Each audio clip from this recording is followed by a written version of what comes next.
শেষ মুহূর্তে দুই ফোঁটা চোখের পানি যদি এই ময়দানে ফেলে যাইতে পারো, এই ময়দানের দুই ফোঁটা চোখের পানি সাক্ষী হয়ে যাবে যেই দিন কাল মাহশরে ময়দানে কিছুই আমল নামায় কবুল হবে না। সেই দিন মালিকরে ডাক দেয়া বলতে পারবো, মালিক তোমার হাশরের ময়দানের বয়ান মাহমুদুল হাসান মাহমুদের জবান থেকে আলোচনা শোনার পরে দিলে একটু ধাক্কা লেগেছিল, চোখ থেকে একটু পানি বাহির হয়েছিল, মালিক একটু এই দুই ফোঁটা চোখের পানির বিনিময় একটু আমাকে ক্ষমা করা যায় কিনা, আমাকে একটু মাফ করা যায় কিনা। আল্লাহ পাক ডাক দিয়া বলবে, ও বান্দা, দুনিয়ার জমিনে আমি আল্লাহ তাআলা কোরআনের আয়াত নাজিল করে বলে দিয়েছিলাম, ওয়াবতাগু ইলাইহিল ওয়াসিলা, বান্দারে দুনিয়ার জমিন থেকে ওসিলা নিয়া আমি আল্লাহ তাআলা বাহানা তালাশ করব, কোন বাহানায় কোন ওসিলায় তোরে মাফ করতে পারি। এ যুবক ভাই, বৃদ্ধ বাবা, দুই ফোঁটা চোখের পানির মূল্য কত জানো? যদি দুই ফোঁটা চোখ দিয়ে যদি পানি বাহির করতে পারো, আজকের এই বয়ানটাই তো চোখের পানি ছাড়ার বয়ান, এই বয়ানটাই তো দিল কাঁপানোর বয়ান। কোন দিনের বয়ান করতেছি? যেটা আমাদের সামনে। এই মুসলমান, আল্লাহ তাআলা বলেন, এ বান্দা উসিলা নিয়ে আমার কাছে দাঁড়া, আমি আল্লাহ তাআলা বাহানা তালাশ করব, কোন উসিলায় আমার বান্দা তোরে আমি মাফ করতে পারি। সেই দিন বলতে পারবা, মালিক দুই ফোঁটা চোখের পানি কি কবুল করা যায় না? আল্লাহ তাআলা ডাক দিয়া বলবেন, আব্দুল করিম ও আব্দুর রহিম আব্দুস সাত্তার, আমার কোরআনের বয়ান শুই না, আমার বান্দার জবানের কথা শুই না, হাশরের ময়দানের কথা শুই না, চোখ থেকে পানি বাহির করছিলি, এটা বাহানা নিয়ে আমার কাছে ক্ষমা চাইতেছিস। হে বান্দা, আমি না রহমান, আমি না রহিম, বান্দা রে যা, তোর পিছলির জিন্দেগির সমস্ত গুনাহ মাফ করে আমি আল্লাহ তোরে জান্নাতি বানায়া দিলাম। আর একটু জোরে বলেন সুবহানাল্লাহ। এ যুবক ভাই, ও যুবতী বোন, ও পর্দার আড়ালের মা গো, ও বৃদ্ধ বাবা, আম্মা জান আয়েশা সিদ্দিকা নবীকে জিজ্ঞাসা করার পরে, ওগো নবী, সেই দিনে কি আমাদের লজ্জা হবে না? আমরা তো আপনার বিবি। মুমিন নারীরা যখন হাশরের ময়দানে দাঁড়াবে উলঙ্গ অবস্থায়, সেই দিন কি লজ্জা হবে না? আল্লাহর নবী ছোট বাচ্চার মতো ফুফরায় ফুফরায় কান্দে আর ডাক দিয়া বলেন, ওগো আয়েশা, কাল মাশরে ময়দানে এমন একটা সময়, এমন একটা দিন রে, সেই দিন কাহারো লজ্জার দিকে, কাহারো মুখের দিকে তাকানোর সময় পাবে না। এমন একটা ভয়াবহ অবস্থা হবে, সেই দিন কাহারো প্রতি কেউ তাকানোর সাহস রাখবে না, সকলেই খালি দৌড়াইতে থাকবে, দৌড়াইতে থাকবে রে আয়েশা। এই ঘটনা শোনার পরে হযরতে আবু বকর রাদিয়াল্লাহু তাআলা আনহু আল্লাহর নবীকে ডাক দেয়া বলেন, ওগো পয়গম্বর, সেই কঠিন মাহশরে ময়দানে মানুষগুলি এরকম দৌড়াইতে থাকবে, মানুষ কেউ কারো প্রতি তাকানোর ক্ষমতা থাকবে না, এমন একটা অবস্থা হয়ে যাবে। আল্লাহর নবী বয়ান করেন, আবু বকর, শুধু তাই নয়, শুধু তাই নয়, সেই ময়দানে মাহশরের দিনে এই জমিনটাকে আমার আল্লাহ তাআলা তামার জমিন বানায়া দিবে। ও বৃদ্ধ বাবা, যুবক ভাই, পর্দার আড়ালের মা, জমিনটা তামা হয়ে যাবে, তামা বানায় দিবে। কেমন অবস্থাটা হবে চিন্তা করো। সেই ময়দানে মাহশরে, হে বন্ধু, মাথার আধা তো পড়ে এক ভিগত ওপরে যে সূর্যটা তোমার আমার জমিনে আসমান থেকে জমিনে তাপ দেয়, সূর্যের আলো দেয়, এই সূর্যটার মুখগুলি 12টা মুখ আছে। তাফসীরের কিতাবের মধ্যে আসছে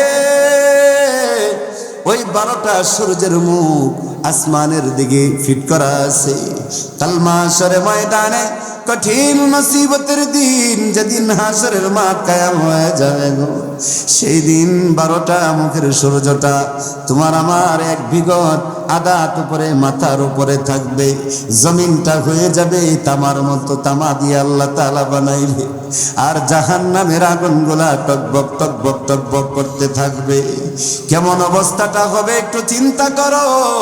গল্প করার বিষয় নয়, এইগুলা অলৌকিক ঘটনা মনে কইরা তুচ্ছ মনে কইরো না, কোরআন থেকে কথা বলছি। এই জন্য আল্লাহ পাক তোমাকে আমাকে গোটা পৃথিবীর মুসলমানকে ডাক দিয়া বলেন, বান্দা ও আমার বান্দি, ও কালিয়াপাড়ার মা, ও যুবক, ও বৃদ্ধ বাবা, আল্লাহ তাআলা সেই কথাটাই আমার এই আয়াতে কারিমায় যে আপনাদের খেদমতে তেলাওয়াত করে শুনাইছি, সেই জায়গায় আল্লাহ পাক ডাক দিয়া বলেন, বান্দা সেই দিনের ভয় করো। কোন দিনের? ওয়াত্তাকু ইয়াওমান তুরজাউনা ফীহি ইলাল্লাহ। এ বৃদ্ধ বাবা, যুবক ভাই, ও পর্দার আড়ালের মা, আমার আল্লাহ তাআলা ডাক দিয়া বলেন, আত্তাকু ইয়াওমান তুরজাউনা ফীহি ইলাল্লাহ। বান্দারে সেই দিনের ভয় করো, যেই দিন তুমি বান্দা আমার সামনে দাঁড়াইবা, আমি বান্দা তোর সামনে মুখাপেক্ষী হয়ে যাব। সেই দিন আমার সাথে দাঁড়াইতে হবে আমার সামনে। সেই দিনের ভয় কর যে আমার মালিকের সামনে এই চেহারাটা কেমনে দেখাবো, এই চেহারাটা নিয়ে, গুনার চেহারাটা নিয়ে আমার মালিকের সামনে কেমনে রে আমি মুখ দেখাইব। সেই দিনের ভয় কর। এ বান্দা, শুধু ভয় করলেই চলবে না, সেই কঠিন মুসিবতের দিন আমি আল্লাহ তাআলা কারো প্রতি জুলুম করব না, কারো উপর জুলুম চাপাইয়া দিব না। বান্দারে আমি ন্যায্য বিচার করব, ন্যায় বিচার করব। বান্দারে তোমার উপর কিঞ্চিত পরিমাণ, যাররা পরিমাণ আমি আল্লাহ তাআলা জুলুম করব না। জোরে কোন সুবহানাল্লাহ। সেই দিনের ভয়টা করো, যেই দিন তোমার মালিকের সামনে তুমি দাঁড়াইবে। সেই মালিকের সামনে দাঁড়াইতে হলে তোমাকে আমাকে মালিকের বান্দায় রূপান্তরিত হইয়াই তারপরে হাসরের ময়দানে উঠতে হবে। কথা কয় না? কথা বলেন ঠিক কিনা? এই নবীর উম্মত, এই বয়ান যখন আল্লাহর পয়গম্বর করতেছিলেন, আবু বকর কানতে কানতে কানতে কানতে বেহুশের মতন হয়ে যাচ্ছে। ওগো নবীজি, গোটা পৃথিবীর জমিন সব তছনছ হয়ে যাবে, ময়দানে মাহশরে তামার জমিন হয়ে যাবে, মাথার আদাত উপরে 12 মুখী সূর্যটা জ্বলাইয়া দেওয়া হবে। যারা গুনাহগার হয়ে যাবে, এই সূর্যের কিরণে মাথার মগজটা টকবক টকবক টকবক বাতের মাতের মতন উতলাইতে থাকবে। হে নবীর উম্মত, খেনেরে সুদ খাও, খেনেরে ঘুষ খাও, খেনেরে নামাজটা পড়ো না, খেনেরে জিনা করো, খেনেরে অন্যের মাল জুলুম করে খাও, খেনেরে বোনের হক নষ্ট করো, খেনেরে ভাইয়ের হক নষ্ট করো, খেনেরে বাবার হক নষ্ট করো, খেনেরে মার হক নষ্ট করো, খেনেরে পাড়ার প্রতিবেশীর উপর জুলুম করো, অত্যাচার করো রে।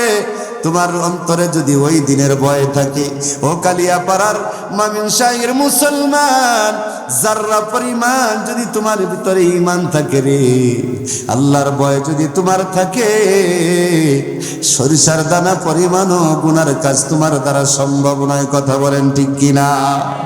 এ নবীর উম্মত, এই কথাটাই আল্লাহ পাক ডাক দিয়া বলেন, ওয়াত্তাকু ইয়াওমান তুরজাউনা ফীহি ইলাল্লাহ। বান্দারে সেই দিনের ভয় করো, যেদিন তোমার মাথার উপর আমি সূর্যটা জ্বলাইয়া দেব। এ বান্দা, এই ভয়টা যদি তোমার অন্তরে থাকে, দুনিয়ার জমিনে ভাইয়ের হক নষ্ট করবে না। কথা কয় না? আছে না নাই? ভাইয়ের হক নষ্ট করে খায় এরকম ভাই আছে না নাই? বইনের ওয়ারিশ দেয় না, বইনের হক নষ্ট কইরা জোর জুলুম কইরা খাইতেছে এমন আল্লাহর বান্দা আছে না নাই? সুদ খায় এমন বান্দা আছে না নাই? ওই দিনের ভয়ের কথা যদি, এ নবীর উম্মত, যদি সেই দিনের ভয়ের কথাটা তোমার দিলে লারা দে, আল্লাহর কসম, ভাইয়ের হক নষ্ট করবে না, বোনের হক নষ্ট করবে না, মার হক নষ্ট করবে না, বাবার হক নষ্ট করবে না। কেন রে, কেন রে?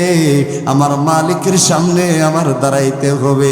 সেই দিন যদি আমার মালিক ডাক দেয়া কয়, আব্দুল করিম, আব্দুর রহিম রে, এক মার পেটে দিয়েছিলাম, এক বাবার ওরস থেকে তোকে জন্ম দিয়েছিলাম, এ বান্দা, রেখে যাওয়া সম্পদ থেকে তুই আত্মসাৎ করলি, তোর বোনের হক নষ্ট করলি, ভাইয়ের হক নষ্ট করলি, মার হক নষ্ট করলি, বাবার হক নষ্ট করলি। এ বান্দা, এই কঠিন মুসিবতের দিন, সেই দিনটা কয়দিন লম্বা হবে, কত দিনের হবে জানেননি? নবীজি হাদিসের মধ্যে বলেন, ইসরাফিলের সিংহায় ফুৎকারে হাসরের ময়দানে সকল মানুষগুলি উঠবে, এবং কি ওই আদম সফিউল্লাহ থেকে শুরু করে এ নবীর উম্মত জিবরাইল আলাইহিস সালাতু ওয়াস সালাম পর্যন্ত হাসরের ময়দানে দাঁড়াইয়া থাকবে। জোরে কোন আল্লাহু আকবার।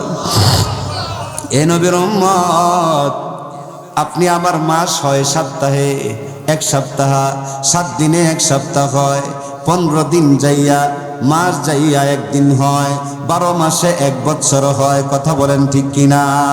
সেই হাসরের ময়দানের দিনটা কত লম্বা হবে আল্লাহর নবী হাদিসের মধ্যে বলেন, এ নবীর উম্মত, সেই দিনের দুনিয়ার 50,000 বছরের মতো একদিনের সমতুল্য হবে। মানুষগুলা দাঁড়াইয়া থাকতে থাকতে থাকতে থাকতে বেহুশ হয়ে যাবে। আল্লাহ তাআলার কাছে ডাক দিয়া বলবেন, ও মালিক, বিচার শুরু কইরা হয়তো আমাদেরকে জাহান্নামে পাঠাইয়া দেন, না হইলে জাহান্নামে দিয়া দেন। আমরা হাসরের ময়দানে আর দাঁড়াইয়া থাকতে পারছি না। জোরে কোন আল্লাহু আকবার। কেমন ভয়াবহ অবস্থা হবে, কেমন অবস্থা হবে রে কালিয়াপাড়া মুসলমান। হাসরের ময়দানের বয়ান শুনতে চাইছো? বয়ান শুনলে হবে না, নিজেকে ইসলাহ করতে হবে, নিজেকে পরিবর্তন ঘটাইতে হবে, আল্লাহর ভয় তোমার অন্তরে ঢুকাইতে হবে। হাসরের ময়দানে যে উঠবা, সেই হাসরের ময়দানে কি নিয়ে উঠবা একটু চিন্তা করো। আমার আলোচনার ইতি টেনে আনতেছি, সমাপ্তি করার জন্য চেষ্টা করতেছি। আল্লাহ তাআলার কাছে বান্দারা ডাক দিয়া বলবেন, আল্লাহ, দাঁড়ায় থাকতে পারছি না, বিচার শেষ করেন, ফয়সালা করেন, আর সহ্য হচ্ছে না। আল্লাহ তাআলা ডাক দিয়া বলবেন, ইকরা কিতাবাক। আল্লাহু আকবার বলেন, আরো জোরে বলেন না আল্লাহু আকবার। একটা মাঝখানে কথা বলে শেষ করি। দুনিয়াতে আল্লাহ পাক যখন কোরআন নাজিল করেছেন, সর্বপ্রথম আল্লাহ পাক সূরাতুল আলাকের 5টা আয়াত নাজিল কইরা সর্বপ্রথম নবীকে বলছিলেন, ইকরা বিসমি রাব্বিকাল্লাযী খালাক, খালাকাল ইনসানা মিন আলাক। এই কথাটা বোঝানোর উদ্দেশ্য হলো, দুনিয়াতে আল্লাহ পাক সর্বপ্রথম যেদিন কোরআন নাজিল করেন, সেই দিন আল্লাহ পাক বলেন, ইকরা, পড়ো। কি করো? পড়ো। এটা বাদ দিলাম দুনিয়ার কথা, এবং হাসরের ময়দানে যায় বান্দাকে আল্লাহ তাআলা ডাক দিয়া বলবেন, বান্দা যখন বলবে, আল্লাহ ফয়সালা করেন, একটা কিছু করেন, হয়তো জাহান্নামে পাঠান, না হয়তো জান্নাতে দেন। আল্লাহ পাকের বিচারের জন্য বলবেন। বান্দারা যখন এমন কথা বলবে, আল্লাহ তাআলা ডাক দিয়া বলবেন, বান্দারে, তোর গলায় একটা মেমোরি কার্ড আমি আল্লাহ তাআলা ঝুলাইয়া দিছি। মেমোরি কার্ডটা ঝুলাই দিছি রে, 70 বছরের হায়াত দিয়েছিলাম, 70, 80, 65 বছরের হায়াত দিয়েছিলাম। সেই হায়াতের জিন্দেগির মেমোরি কার্ডটা তোর গলায় ঝুলাই দিছি রে বান্দা। এই মেমোরি কার্ডের মধ্যে সব কিছু সংরক্ষণ আছে রে বান্দা। এই মেমোরি কার্ডের মধ্যে সব কিছু রেকর্ড করা আছে। জোরে কন্না আল্লাহু আকবার। সামান্য একটা মোবাইল ফোনের মধ্যে একটা মেমোরি কার্ড আছে না নাই? 15 জিবি, 20 জিবি, 28 জিবি এরকম একটা মেমোরি কার্ড আছে না নাই? ছোট্ট একটা মেমোরি কার্ড। এই কার্ডের মধ্যে সারা বাংলার যত গান বাদ্য বয়ান, ভালো জিনিস খারাপ জিনিস সব ছোট্ট একটা, এই যে আঙ্গুলের দিকে আমার হাতের দিকে তাকান, এরকম ছোট্ট একটা মেমোরি কার্ডের মধ্যে গোটা বয়ানগুলি ডাউনলোড কইরা, রেকর্ডগুলি, গান বাদ্য ইত্যাদি যার যেমন মন চাইছে সবগুলি মেমোরি কার্ডের মধ্যে সংরক্ষণ করছে। যখন সময় পায় তখনই সেই মেমোরি কার্ড থেকে সাইরা কথাগুলি শুনে। কথা বলেন ঠিক কিনা? এ নবীর উম্মত, 18 জিবি 15 জিবি একটা মেমোরি কার্ড যদি সব কিছু সংরক্ষণ করতে পারে, ওই আল্লাহ তাআলা বুঝি তোমার আমার মেমোরি কার্ড হিসাবে 70 বছর, 80 বছর, 90 বছরের একটা মেমোরি কার্ড আল্লাহ তাআলা গলায় ঝুলাইয়া ডাক দিয়া বলেন, বান্দা যদি তুমি বিচার চাইতে চাও তাহলে তোমার আমলনামাটা তুমি নিজেই পড়ো। ইকরা কিতাবা, পড়েন না? আল্লাহ তাআলা ডাক দিয়া বলেন, বান্দা তুই পড়। ইকরা মানে কথা বলেন না? পড়ো বান্দা, তোমার মেমোরি কার্ড এই কিতাবটা তুমি পড়ো। আল্লাহ পাক ডাক দিয়া বলবেন, বান্দা তোমার আমলনামা তুমি নিজে পড়ো, পয়রা দেখো তুমি কি জান্নাতি না জাহান্নামী। এর অধীনে আল্লাহর পয়গম্বর ডাক দিয়া বলেন, কাল মাহশরের ময়দানে কোনো বান্দাকে যদি আমার আল্লাহ তাআলা আমলনামা পয়রা যদি হিসাব কিতাব মিলাইয়া তারপরে তার জান্নাতে যাওয়া লাগে, সেই বান্দা জান্নাতে যাইতে পারবে না।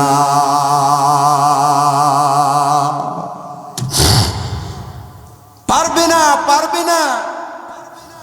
আল্লাহ বলবেন, পড়ো, ইকরা কিতাবাকা, বান্দারে তুমি পড়ো তোমার আমলনামা। 60 বছরের যত আমলনামা ছিল, 70 বছরের ভালো মন্দ যাই কিছু তুমি বলেছিলে সব কিছু রেকর্ড এটার ভিতরে আছে না নাই? বান্দা পড়তে শুরু করবে। আল্লাহু আকবার বলেন। এত লম্বা কথা বলার সময় নাই, রাত 1টা বেজে গেছে, সামনে ফজরের নামাজ আছে না নাই?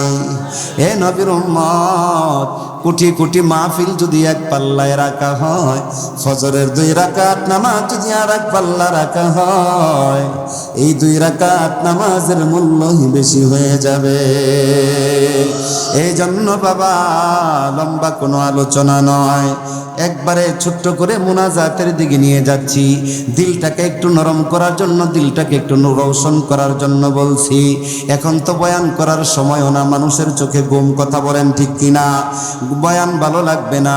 সারমর্ম যে কথাটা বলতে চাই, বান্দাকে যখন পড়তে বলবে, বান্দা কিছু দূর যখন পড়বে দেখবে তার জীবনের সমস্ত আমলগুলি এখানে সংরক্ষিত। এইগুলা পয়রা আল্লাহর জান্নাতে যাওয়া সম্ভব নয়। বান্দা ডাক দিয়া বলবেন, এ মালিক, এই কঠিন মুসিবতের দিন আমার আমলনামা আমাকে পড়তে বলেছো।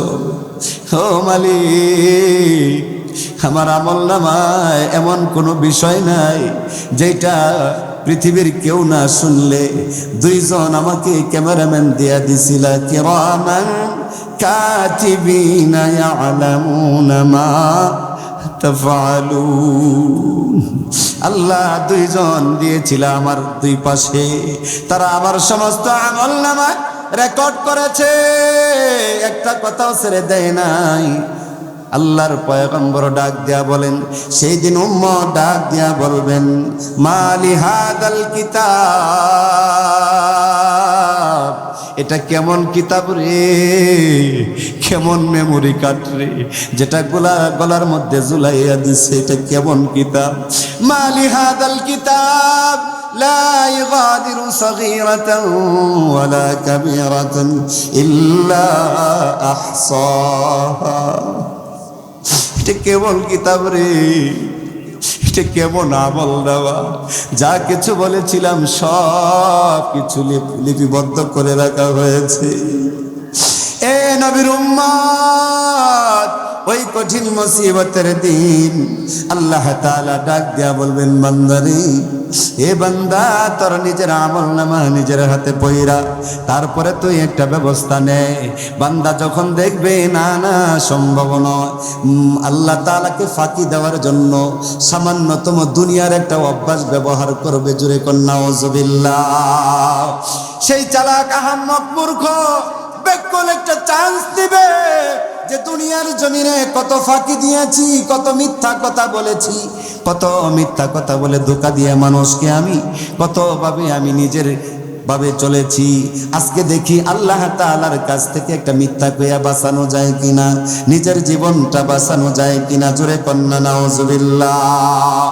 এ বন্ধু, কাল মাহশরে ময়দানে আল্লাহ তাআলার সামনে বান্দা নাফরমান কপাল পোড়া আল্লাহ তাআলার সামনে একটা চান্স নেওয়ার চেষ্টা করবে যে একটা মিথ্যা কথা বইলা দেখি, মালি হাজাল কিতাব, এই কিতাবে যা কিছু আছে সব কিছু উল্টানো যায় কিনা, এরকম একটা চান্স নেবে। বুঝে থাকলে উত্তর দেন তো। 60, 65, 70, 80, 85, 90 বছরের হায়াতের সমস্ত রেকর্ডগুলা আমল নামায়, যে কিতাবের মধ্যে, যে মেমোরির মধ্যে আল্লাহ তাআলা সংরক্ষণ রেখেছেন, কাল মাহশরে ময়দানে ওই বাটপার বুঝি আল্লাহ তাআলাকে ধোঁকা দিতে পারবে? চিল্লায় বলেন, পারবেনি? না না, দুনিয়ার জমিনে ফাঁকি দেওয়া যায়, জাল দলিল করা যায়, মৃত মানুষের হাত থেকে টিপ নিয়ে জমি নেওয়া যায়, মিথ্যাচারী বইলা মার কাছে আশ্রয় নেওয়া যায়, বাবার কাছে আশ্রয় নেওয়া যায়, মিথ্যা কথা বইলা একজনকে ধোঁকা দেওয়া যায়, মিথ্যা কথা বইলা আরেকজনের হক নষ্ট করেও যায়। দুনিয়ার জমিনে সিস্টেম আছে। কাল মাহশরে ময়দানে মালিকের সামনে দাঁড়াইয়া যখন মিথ্যা কথা বলার জন্য বান্দা যখন রেডি হয়ে যাবে, আল্লাহ তাআলা জবানটা বন্ধ করে দিবে। মিথ্যা বলার সাহস রাখিস। এই জন্য ভাই, ও বৃদ্ধ বাবা, ও পর্দার আড়ালের মা, সেই দিনের ভয় করো। কোন দিনের কথা কয় না? কোন দিনের?